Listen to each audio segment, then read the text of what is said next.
జూరాల ప్రాజెక్టును సందర్శించారు మంత్రి ఉత్తమ్ కుమార్ రెడ్డి. అధికారులతో కలిసి స్పిల్వే గేట్ల రూపులు పరిశీలించారు. 9, 12వ నెంబర్ గేట్ల మరమ్మతులపై అధికారులను అడిగి తెలుసుకున్నారు. అనంతరం గద్వాల జిల్లా కలెక్టరేట్కు చేరుకున్నారు. జూరాల ప్రాజెక్టు భద్రతకు సంబంధించిన అంశాలపై అధికారులతో చర్చిస్తున్నారు.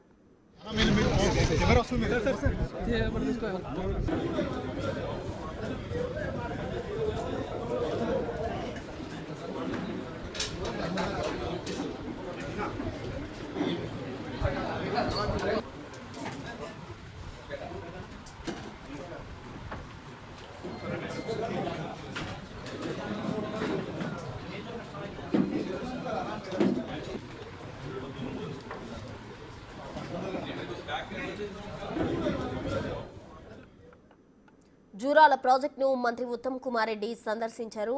అధికారులతో కలిసి స్పిల్వే గేట్ల రూపులు పరిశీలించడం జరిగింది. అయితే 9, 12వ నెంబర్ గేట్ల మరమ్మతులకు సంబంధించి అధికారులను అడిగి తెలుసుకున్నారు. అనంతరం గద్వాల జిల్లా కలెక్టరేట్కు మంత్రి ఉత్తమ్ చేరుకున్నారు. అక్కడ జూరాల ప్రాజెక్టు భద్రతకు సంబంధించిన అంశాలపై అధికారులతో చర్చిస్తూ ఉన్నారు. దానికి సంబంధించిన విజువల్స్ మనం బిగ్ టీవీ స్క్రీన్ పై చూస్తూ ఉన్నాం. జూరాల ప్రాజెక్టుకు సంబంధించిన 9, 12వ నెంబర్ గేట్ల మరమ్మతులకు సంబంధించి అధికారులతో ఉత్తమ్ కుమార్ రెడ్డి చర్చ నిర్వహించడం జరిగింది. ఈ ప్రాజెక్టు భద్రతా అంశంపై గద్వాల కలెక్టరేట్లో కూడా సమీక్ష నిర్వహించారు ఆయన. జియో పేపరింగ్ గురించి ఆలోచించారు. అప్పుడు దానికి ఎందుకు అది సెట్ కాలేదు.